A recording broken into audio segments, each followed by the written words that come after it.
overnight we had lost all of our business, and within 30 days we had tripled our business. So we just never went back to the old model, and that's still what we do today. And we're just fortunate enough to do it with now mostly 7 and 8 figure brands that are, a little bit further along, but.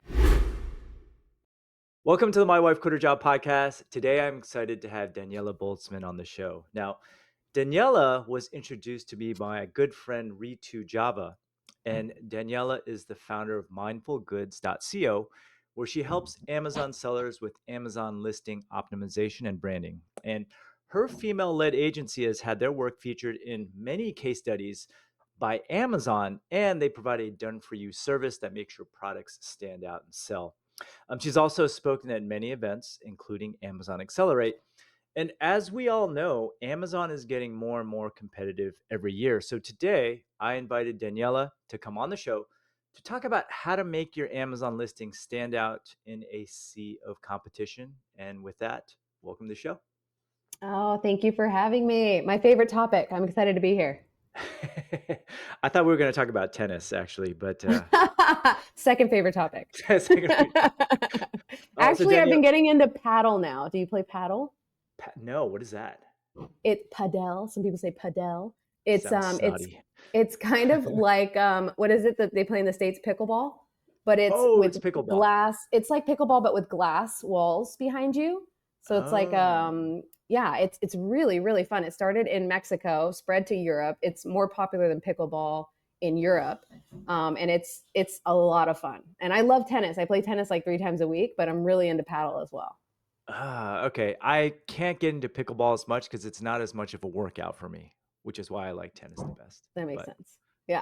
All right, Danielle, for those of the people listening who do not know who you are, how did you get started with e-commerce, and what's the backstory? Why Amazon?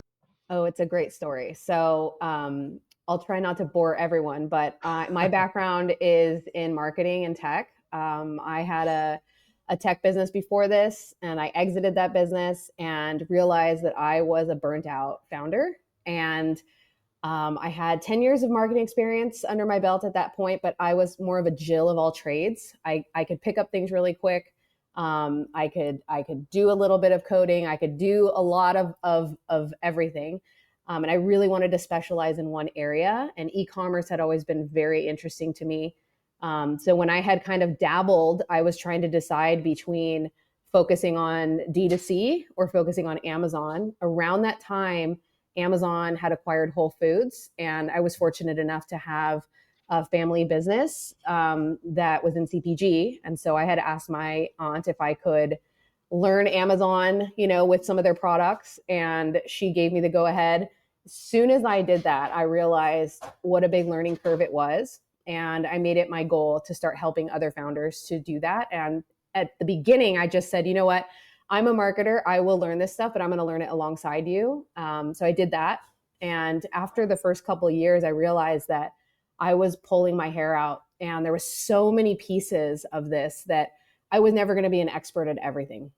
Mm-hmm. And so when I did some reflection, I looked back and I said, you know what, of all the brands that we've worked with thus far, of all the things that we've done for these brands, the piece that brings me the most joy and that becomes my zone of genius is really the creatives, the SEO, and that's on PDP and storefront. So it was just this one specific lane that I decided to double down on, and which was a very difficult decision at the time, right? Because I had started a full service agency. I had retainer clients paying me $5 to $10K each per month. So it was a pretty healthy way to live.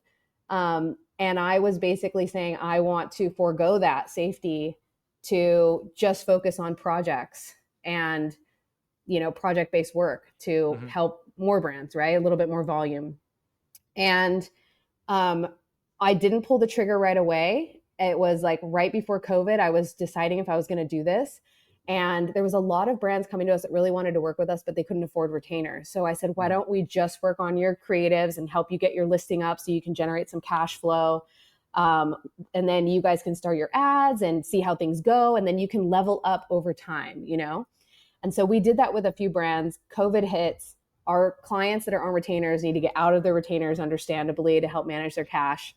We let all of them out of retainers. We flipped our website and just said that we're now just doing creative projects, because what I saw was all of the retail shops closing their doors. And now all of these brands need to start selling on Amazon.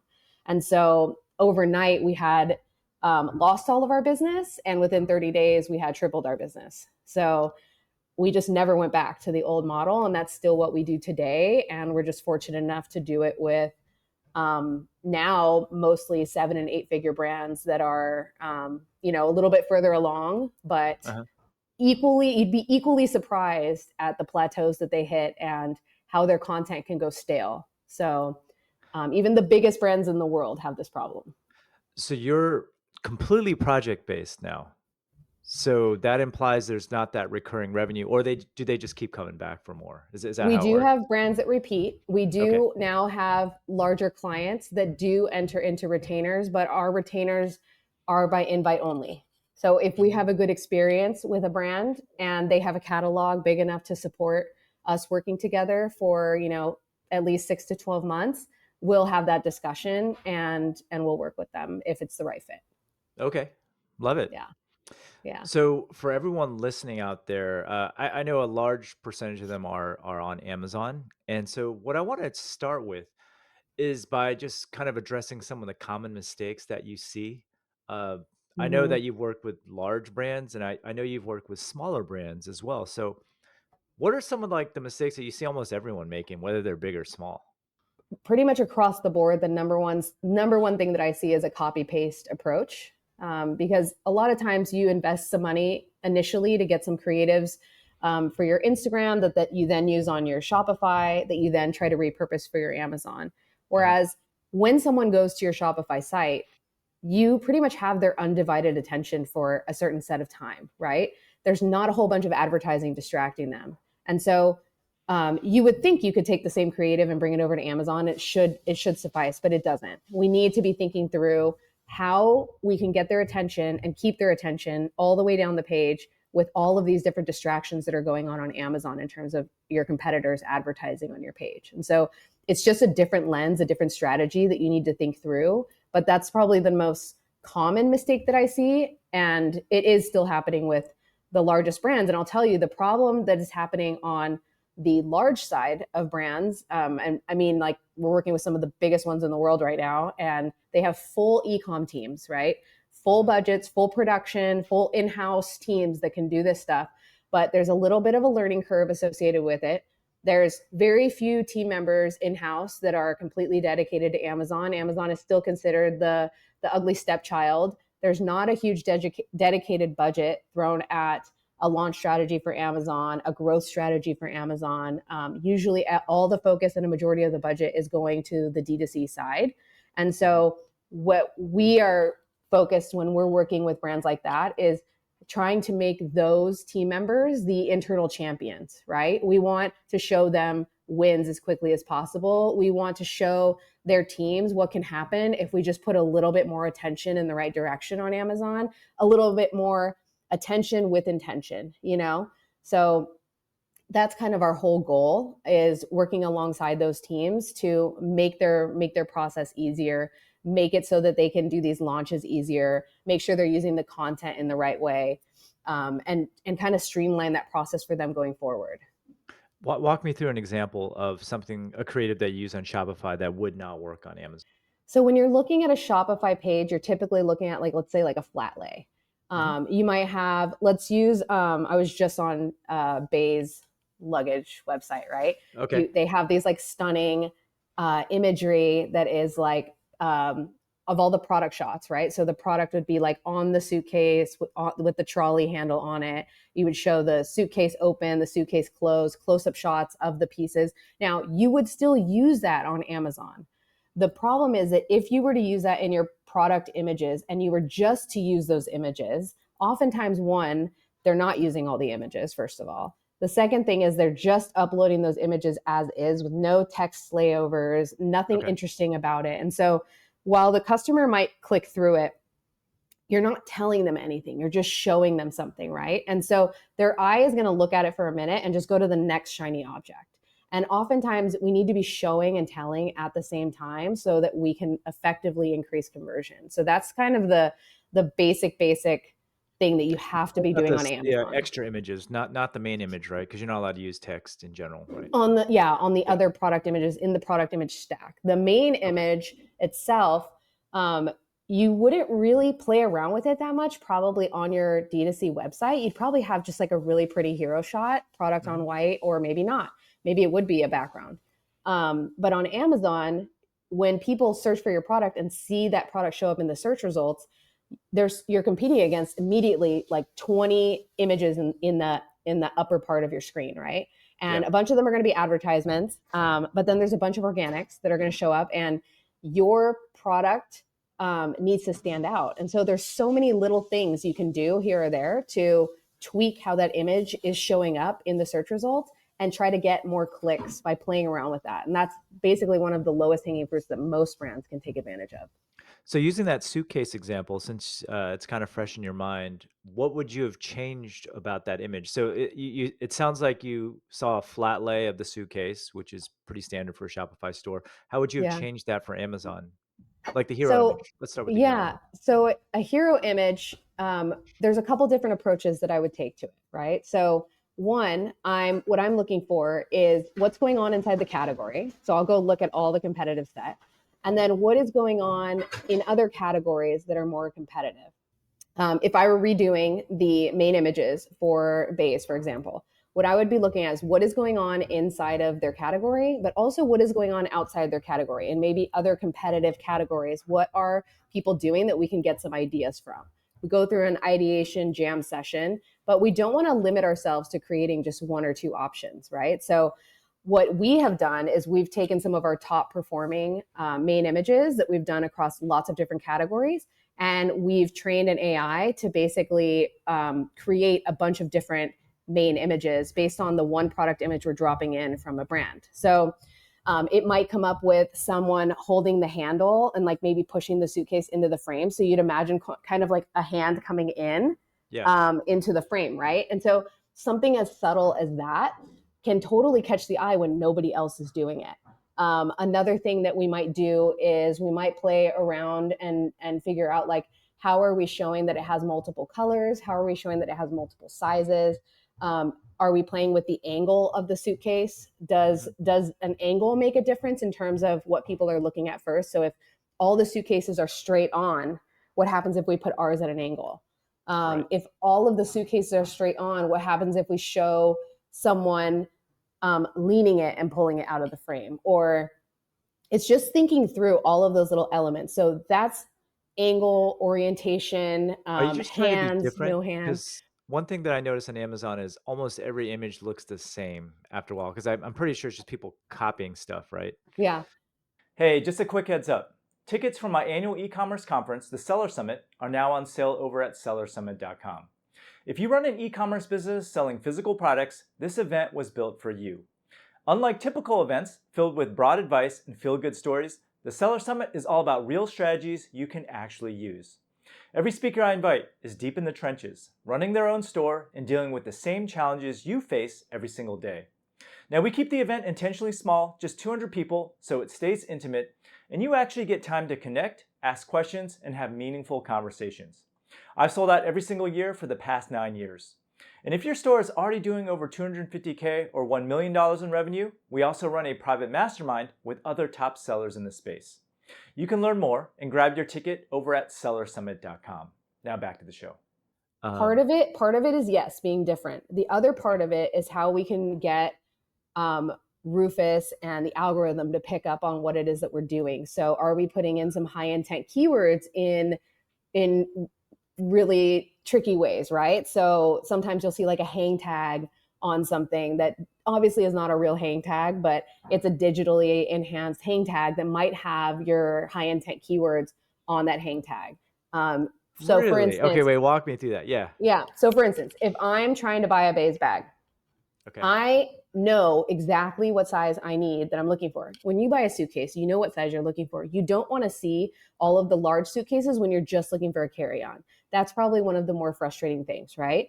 But it's the same context of a mom who might be looking for snacks, right? If a mom is looking for snacks for her kid's lunchbox, she doesn't want the big box of popcorn. She wants the individual snack size popcorn, right? So what's the easiest way to communicate this to the shopper? It's by having some of those high intent keywords in some way. So if you had a suitcase that was taking up the frame and you put a fake label on top of the suitcase that says 18-inch Interesting. whatever it's called, Right. roller. What is it called? What did I say? 18-inch roller handbag, Right. or Yeah. Yeah. and then you have to figure out what your main keyword is there. But the other thing that you can do is when you're doing your keyword research, and this could be a secondary image, you want to be figuring out like what are the questions that people have about luggage and that they need to check off in their mind, right? Like Hmm. one of the main things that we know people are curious about luggage in general is, and this is like, it's personal for me because we have a big luggage brand that we work with, but also I'm actually shopping for luggage right now myself.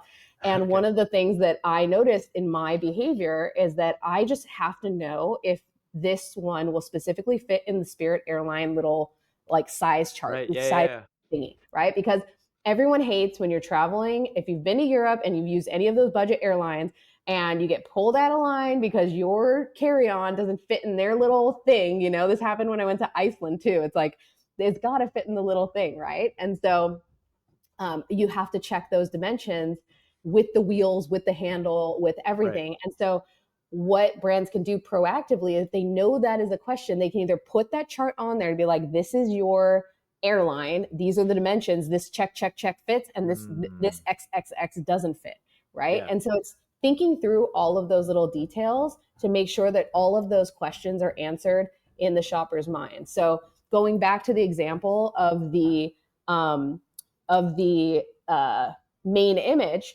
what Right. if I want to know, what if we know as a brand that people that buy this product are mostly concerned if it's going to fit specifically for Spirit Airlines?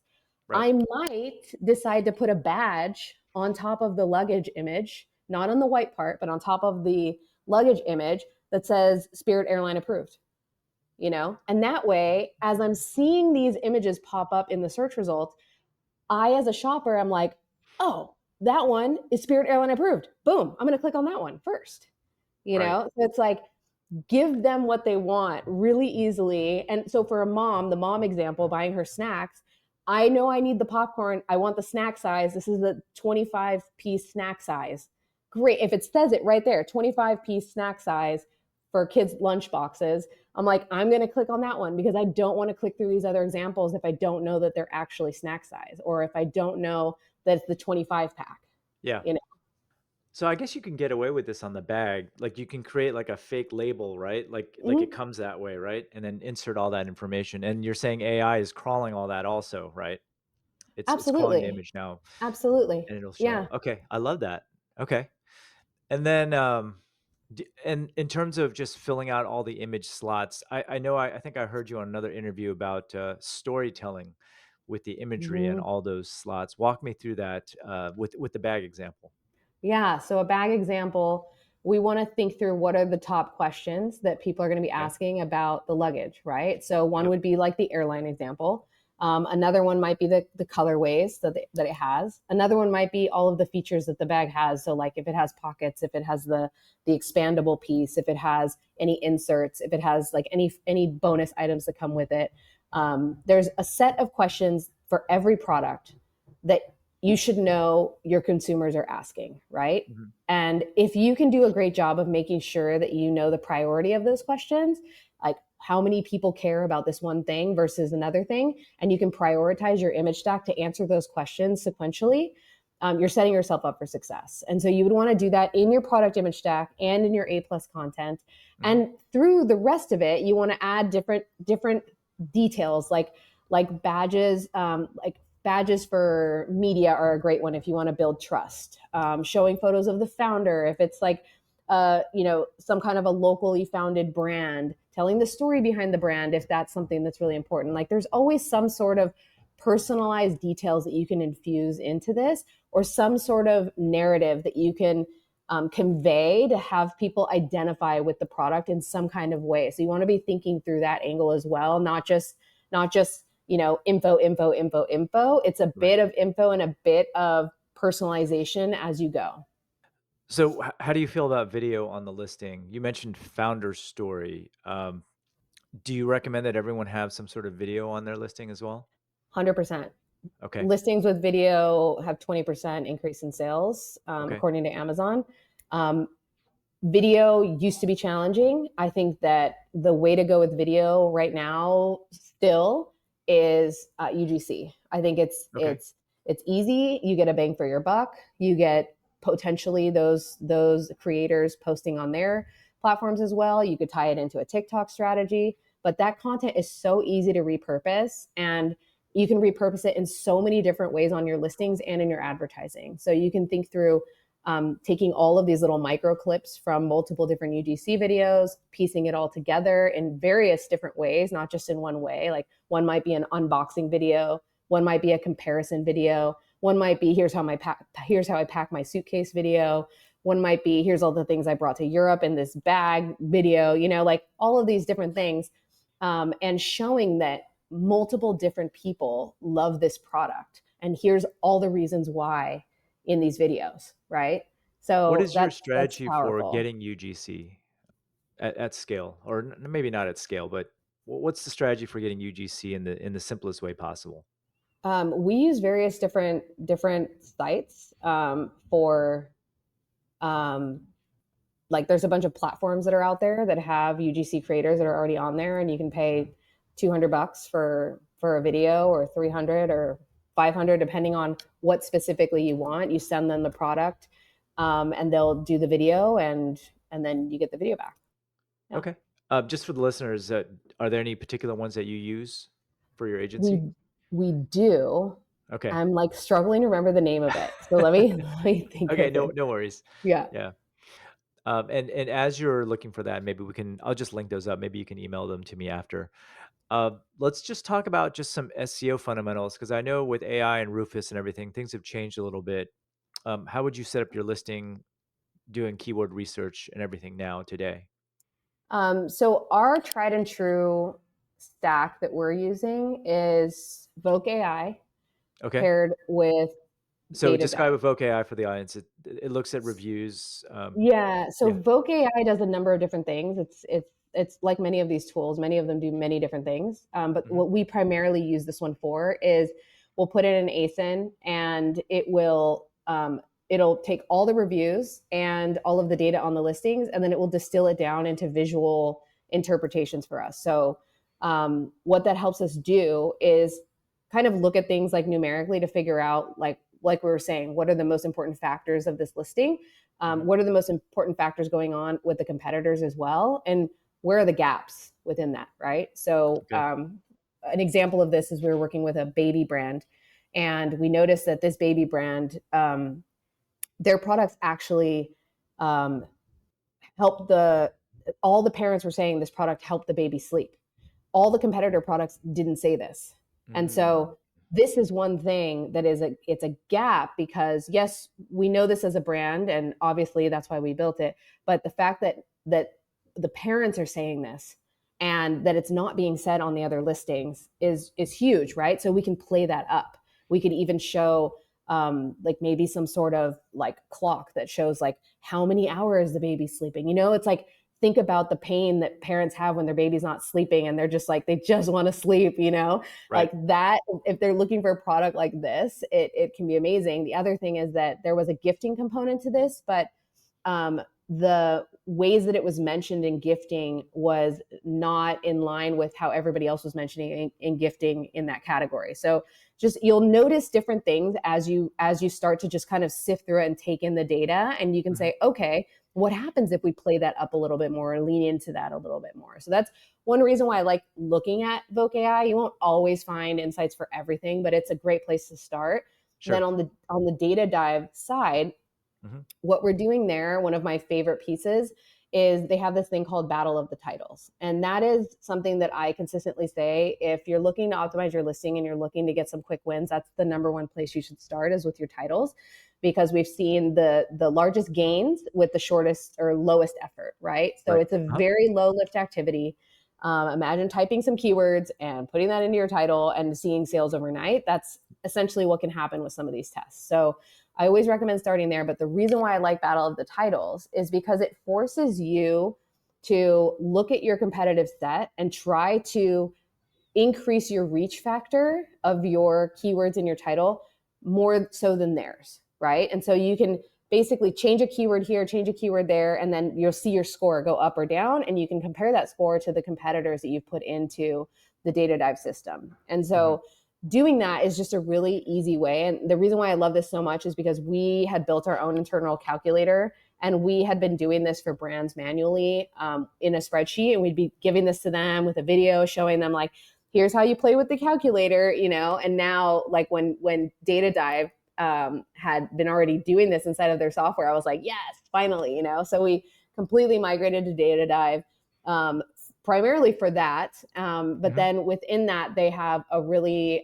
simple niche dive as well. So you have like a one-click system where you can go to your search page results, click on your product, add your competitors, and it'll pull all of your data super fast into what they call their niche dive. And that'll help you start to figure out your whole keyword system, like which are going to be your main root keywords that you're going to go after. And you can start to basically have all your keywords live in this platform. Right. Um, and so you would take the two things, right? It's the insights from Vogue that kind of give you direction, and then it's the keyword data that you're pulling from there. And in addition to any keyword PPC reports that you have, any brand analytics that you have from Amazon, like you would want to pull that and cross-reference everything and make sure that you're bringing in the Amazon data that you do have if you're already selling on Amazon. If you're not, then you would definitely want to lean heavily on something like a data dive tool, so you're not just launching into Amazon with very little keyword research. It just seems like to me at least, the Vogue AI is more useful for the creative generation as opposed to the Hmm. keywords, right? Does Vogue AI turn up a keyword that you can use in your title? Or, I mean, Data Dive Not does all that already, right? Yeah, that would be more of a data dive thing. Yeah. But I think in terms of like laying out your overall strategy, you would want to understand the two, right? Because if you're looking at Vogue AI and it's showing you certain trends around your product, then you Mhm. might lean more heavily on those types of keywords that play into that trend.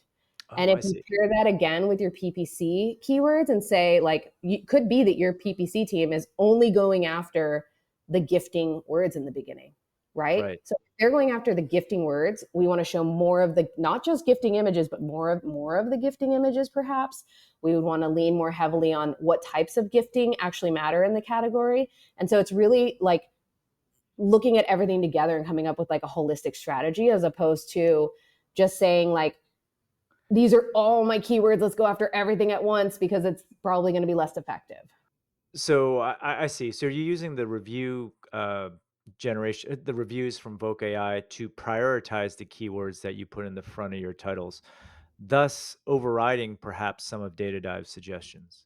Not necessarily. We would No. we definitely lean on data dive for that component. Where I would Okay. say we use Voc AI more heavily is, for instance, one of the things that I do is I pull all of the, so yes, more on the creative side, but I will Okay. pull all of the reviews. I'll download the CSV. I will put that into some, like a custom GPT, and I will ask it to build us the avatars for this brand based on all of this data that we have, and then also build me the creative brief for this avatar specifically for Amazon. And so we've built that kind of a GPT that'll do that for us. And then from Mhm. there, like let's say the images say we want to have an image that says that talks about this and it shows this and it says this. We want an image that talks about this, says this, and shows this. We would want to make sure that that's aligned with the PPC or the With the the SEO keyword. strategy. Yeah. Okay. Okay. And swap out some words here and there, pull some of those data dive keywords, make sure it's in the copy that we're using, that sort of thing. It's actually been a while since I've gone deep in the woods with Data Dive, but I remember there was a lot of discretion on your end in terms of the prioritization. Maybe choosing outliers in certain cases. I don't think I've tried that Battle of the Titles yet, so I'll have to go back and give it a try. Yeah. It's a fun one. That's one of my favorite features. Okay. Okay. And then so you have your creatives. Can we talk about A plus content a little bit? Do most Yeah. people you find scroll all the way down to the bottom and does it make a big difference? So A plus content is, there's two things I can share with you about A plus content. It is Okay. the point of which you can have the biggest gains on your listing. So we've Okay. seen up to 1,008% increase in sales just from basic A plus content, not even talking about premium A plus content. Okay. So A plus content, the reason why it's so effective is because it's the last piece of content that people are going to see before they hit the reviews. So if you can think of it through that, through the lens of it's more important to stop the scroll here than it is to have a bunch of textual jargon. We don't want to be keyword stuffing here. We want to be stopping the scroll and tell them one or two more things before they hit those reviews so that they can buy. The goal Okay. should be to convert here. The other thing I will say is that most brands today that come to us still don't have their premium A plus content unlocked. If you're selling on Sure. Seller Central, this is something that is free and accessible right now. I have clients today that are paying $500,000 to have this turned on one SKU on Vendor Central. And that's per year they have to pay that amount. So they have Wow. to have huge advertising budgets to even get access to this still, which I think is silly. That's a whole nother thing. But if you're a Seller Central brand, as of like over maybe even 2 years ago now, Amazon has given access to brands. It's very simple to unlock. The only requirements are that you have a brand story applied to all your ASINs, and that you have submitted A plus content more than 5 times, and that it's been approved. Now, that doesn't mean you have to have more than one product. It doesn't mean that you have to have more than one set of A plus content. It doesn't even mean that you have to have A plus content designed or brand story designed. You could literally put a placeholder in the brand story section. You could put a placeholder image, and you could put a placeholder image in your A plus content. You could submit it, see if it gets approved, make any changes if it doesn't. Once it's approved, duplicate, submit, duplicate, submit, duplicate, submit. You get the It's the idea. Do exact that. same thing Do that five five times. times. Okay. Duplicate, submit. You don't even need to redesign, change anything. Then it will unlock. You need to wait about a week. Should unlock premium A plus content on your account. The next time you click to enter your A plus content, it should say basic A plus content, premium A plus content, brand story. So from that point, you can design something nice and amazing. And the reason why you would want to do that is because it's actually giving you a seamless scroll, very similar to a landing page takeover. Hmm. It's giving you the ability to add hotspots. It's giving you the ability to add carousels, multiple carousels. It's giving you And the ability videos to too, right? add full scale video. Yeah. And you'll have the best thing is that you get to upload a separate set of mobile content. So Oh, that the 70% of shoppers that are on mobile are now right. looking at their own set of content, which is ideal. Okay. Right. So right now with just regular A plus content, what happens on mobile? It just shrinks it probably all down, right? Yeah, it's not Yeah. optimized at all. Okay. So, yeah, but it's such a quick fix, really. So it's something that everybody should be doing if they haven't done it already. That's a high priority that I'd Okay. highly recommend. Yeah. But Okay. it is, of all the things you could do to your listing, the lowest lift is going to be the titles. The Right. second lowest lift is going to be your main image. Those are both going to show great gains. And they can show great gains. And then your A plus content will show the highest gains, but it is the highest lift. It's the hardest one to do well. Sorry, I'm trying to just understand what you just said. So you're saying like the A plus content has the potential for the highest gains on your Yeah, listing? yeah. So Okay. I'll give you the breakdown. So Okay. main image and product image stack, we've seen up to 547% increase in orders. Okay. For SEO and title testing, we've seen up to 990% increase in orders.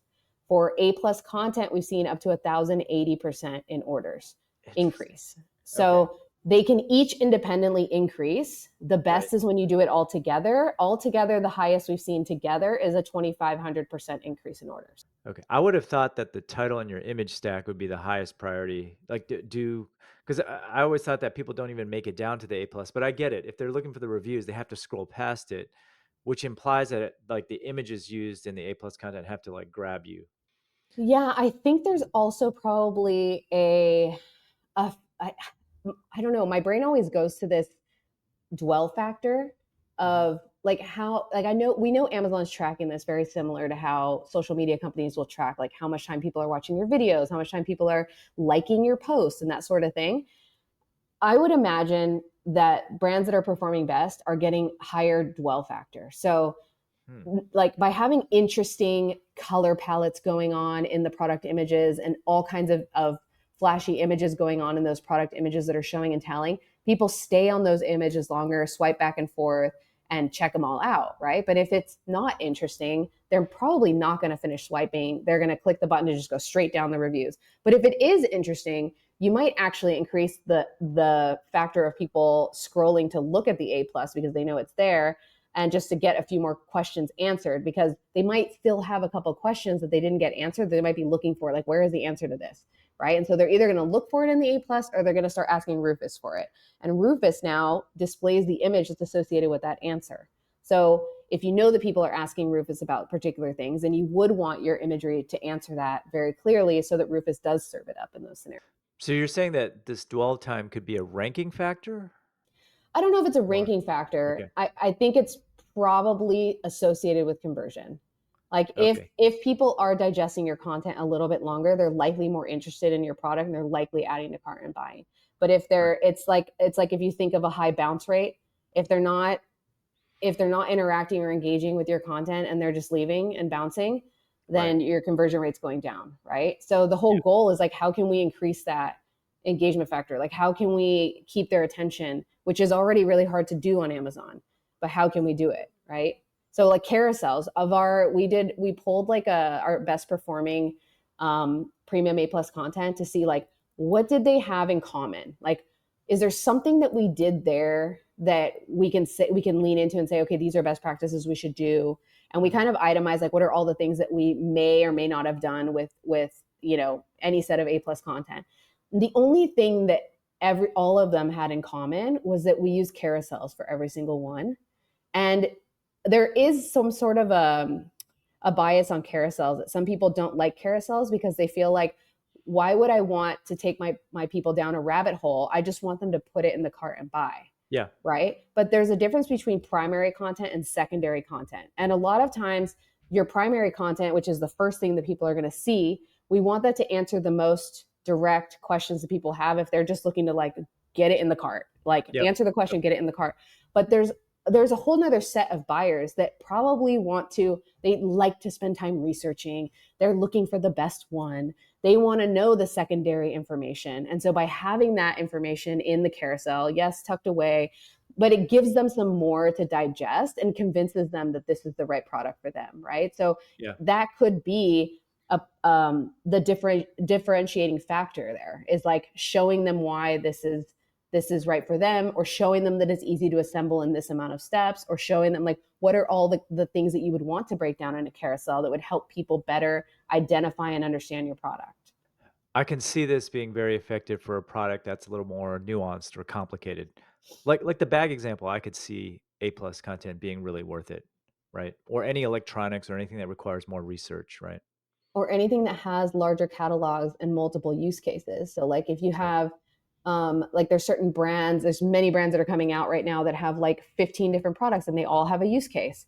And so this gives you a chance to kind of break those down and really explain when you would want to buy one or the other or bundle, right? So you could get Mhm. into cross-selling, upselling products across the catalog by taking advantage of carousels.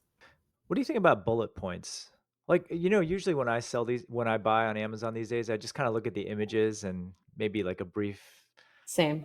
look at the title and I just buy it, right? So, like, if you were to prioritize all these, how would you do it?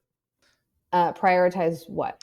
Everything: titles, image stack, bullet points, A plus content. Let's say you had a limited time. I know For ultimately you want to me, do them all. Yeah. I group the title and the bullets into the same category. And I just look Okay. at it like primary and secondary content is the same way I look at title and bullets.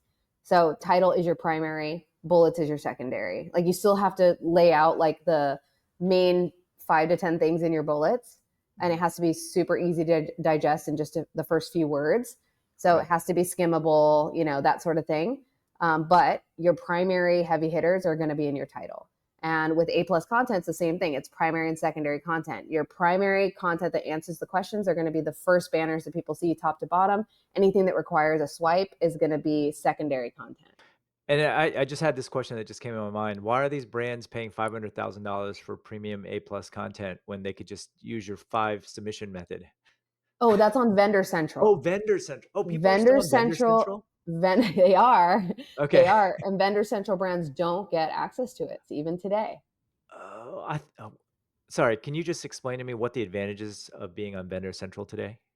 So Vendor Central, I think a lot of the larger brands are the ones that are still on Vendor Central because they have a direct relationship with Amazon. And Okay. so for some of those brands, it makes more sense that Amazon would still buy their product and they just ship it off to Amazon.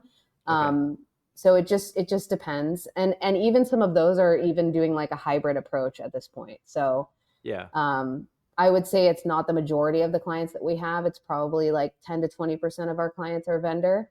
But yeah, not all of them have premium. For most of them, we're pushing them to get access to premium because I personally think that they should have access. If Seller Central brands are getting it for free, it seems unfair that vendor centrals wouldn't get it, and they're the Mhm. ones spending the big advertising dollars. So Okay. It's funny, before I hit record, we briefly chatted about AI generated content, but mhm. while we were talking, it seems like you are using AI for the images in a Oh, way, right? absolutely. Okay. So what can you clarify your anti-AI or your reservations about AI content that we talked about before we hit record? Yeah. So okay, so here's my 2 cents on AI. Okay. One, I think everybody's we're caught up right now in a new AI tool coming out every week and having to learn all of these different AI tools and how it's gonna, how we're gonna make it happen for our business. AI can do so many things so great. My team uses it every single day. We use multiple different tools. We're always trying to figure out the best and latest creative tools, as are any team right now, and as they should be. I don't think on the creative side that many AI tools are able to do anything in one click. It is a Sure. huge time suck, first of Yes. all. So um, we have found ways that it does make sense to use AI in certain scenarios. The second thing is AI is awesome at creating these like whimsical, crazy things, right? But in order to do that, if you still want it to be pixel perfect, it most likely won't be. It is going to require touching things up in Photoshop afterwards. So again, like you can do almost anything you want to do in your imagination, but you have to know that that comes with a resource intensive time suck, right? Okay. All right. I got it. Um, Yeah, and I 100% agree. the other thing is like I don't think AI is suitable for doing entire listings top to bottom. I've seen people try to do like a one click and then it creates all your product images, a one click and it creates all your A plus content. We ourselves are trying to do that. We're trying to break our own systems. I don't feel confident in anything that we've created to sell to anyone today.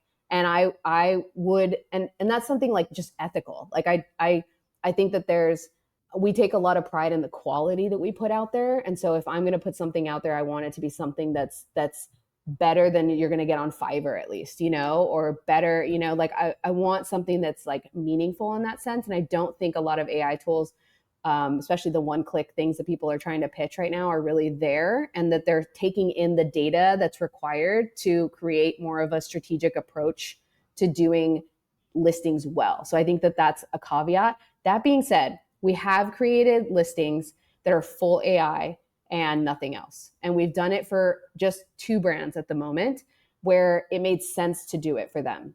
It was very specific products. I'm not going to say which ones they were, but in those scenarios, it did make sense. For the majority of brands, it doesn't make sense because you would look at the product and you would kind of subconsciously know that the Mhm. content is just like off, like something's just not right. And then you lose that trust factor with the shopper. And that's something that you have to take into consideration. It's the same thing of like when people started using renders for their imagery and Yeah. Oh, Amazon yeah, didn't yeah. want people using renders because so many people were getting bad renders. And then you have things that just look horrible and then the customer receives something totally different and they're upset. And so we have to make sure that when we're adopting any of these tools that we're doing so responsibly and still showing what the customer is actually going to receive, and that everything feels really authentic and true to the brand. And so where we're using it today is in a few different ways. We're filling in the gaps with any content that's missing. We are maybe taking the Photoshop, like there's a bunch of clients that have spent thousands of dollars on photo shoots, and then they've changed their packaging. And that's something that we can place back into those images with AI and then touch up in Photoshop, or we can just do with Photoshop. It just depends on the scenario. There's certain scenarios where we might want to play around with something that's not possible in a photo shoot, or we might need models that we don't have available to us in a photo shoot, and we might be in a time crunch. So in that scenario, we would want to lean on AI imagery. Right. I just don't think it's best to use it for everything start to finish for most types of products. It usually takes me multiple iterations to come up with an AI image for like a meta ad, for example. And then recently I critiqued a student's website. They were selling ethically sourced supplements, and it was an image of a AI woman, which ruined it for me, right? Like as soon as you see like an AI person that's obvious, you start to question everything that's on the page. So 100% agree with you there. But if you couldn't tell that the woman was AI and it was done really well, then you wouldn't lose that trust factor, right? But it's Correct. because you picked it up so quick. And Yeah. so there's things that you can use like PickFu to help determine whether people are noticing whether it's AI or not, right? Like you could have easily put those images into a split test Yep. and ask people like, which image do you like better? Don't even mention the word AI, but then see if people are like, I like this one because it's not AI. And if Yeah. you notice the multiple people are catching that it's AI, it's like, okay, this isn't working. We have to either do it better or do something different. Since you brought up PickFu, let's give these guys a shout out here. So, how are you using PickFu in your agency? So I actually found PickFu from your blog many, many years ago. So almost 8 years ago, I want to say, Wow. maybe between Okay. 6 and 8 years ago, long Yeah. time. And I loved it so much for split testing main images that I immediately reached out to them and I told them, I was like, we have to get on a call. I am going to be your ambassador. We need to do videos together. More people need to know about this. And they didn't even have a choice. Like, it was just like, this is happening, whether you like it or not, this is happening. And I made a video, I sent it to them and they were like, this is great. So we started doing videos together many, many years ago. And since then, I just made it part of our process at Mindful Goods that we always use split testing as we're creating designs, because sometimes you need to get data back quick into these feedback loops, and Yeah. you don't have time to wait for manager experiments on Amazon. Like you don't have 4 to 10 weeks to wait for one split test. We need to get some sort of pre-validation.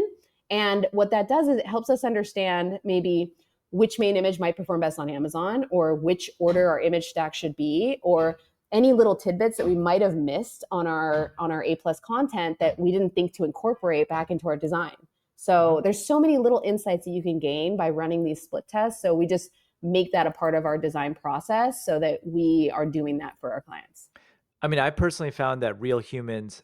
So the trend right now is to just upload images to like AI and have them tell you which one's better converting. But I've always found like human responses are just way more nuanced and things that AI would just never tell you. At least that's just been my experience. Also, if we think about